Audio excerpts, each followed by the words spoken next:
A very entertaining weekend of baseball. A triumphant return for Mookie Betts, who had 3 more hits today, including a long 2-run homer in the 6th inning, which was a big part of this Dodger victory.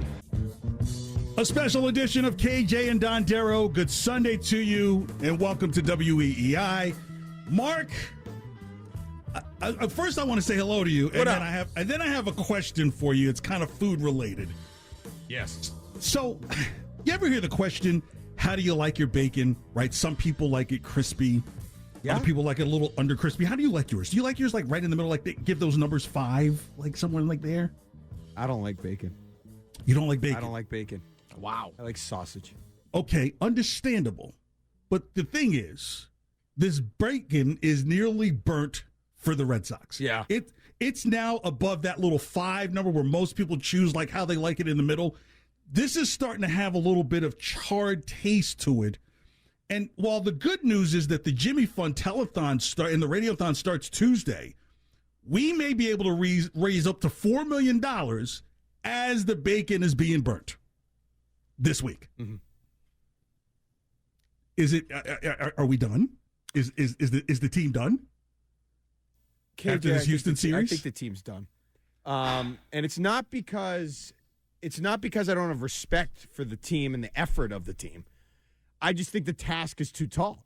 I mean, based on the way that they have played this year, and we sort of talked about this on the pregame show that I was doing, how do they find a way to be special enough to get it done down the stretch of this season? I don't see how they're going to do it. I mean, I'm not giving up on them. Right. I'm not disgusted by them. I'm just saying, based on what we've seen in the trends and the schedule and the teams on it, it's going to really be tough for them to find a way to put it together, especially with, multiple teams in front of them in the wild card. And, you got Masataka Yoshida, who could be breaking down at this point. It's right. it's a lot to the pitching has been up and down. The lineup, even though they're gritty and they fight, and they've just been too up and down. And I just don't see, based on what's in front of them, how they're going to find a way to be special enough to find a way into the postseason. I just can't put it together. So as a result, the answer to me is yes, they're done. So for those who are holding on to hope like a Wilson Phillips song, right?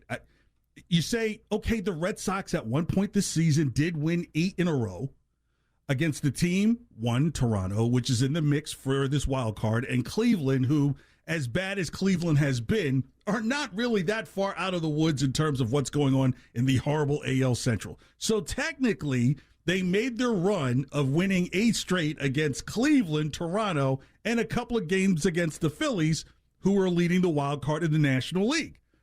My concern is with 5 games back and the juggernaut that's going on with Texas, Seattle, and Houston right now, which is it's going to be like literally a battle royal the last 8 or 10 games because they play each other for the finals of the season in their division. So you're hoping that falls apart. And there's this hope, you say, could the Red Sox potentially go on a 8 out of 10 run? Do they have the talent to do that at this point in the season, where when you did get the 8 games in a row, it was back at the end of April? Like, I just don't know if either A, there's enough gas in the tank, or B, enough of a combination of the schedule. Maybe, and you even heard Sean McDonough mention it on the broadcast, if they sweep Houston. Show me the vacuum cleaner for that, because that's got to be the most magnanimous task of the season.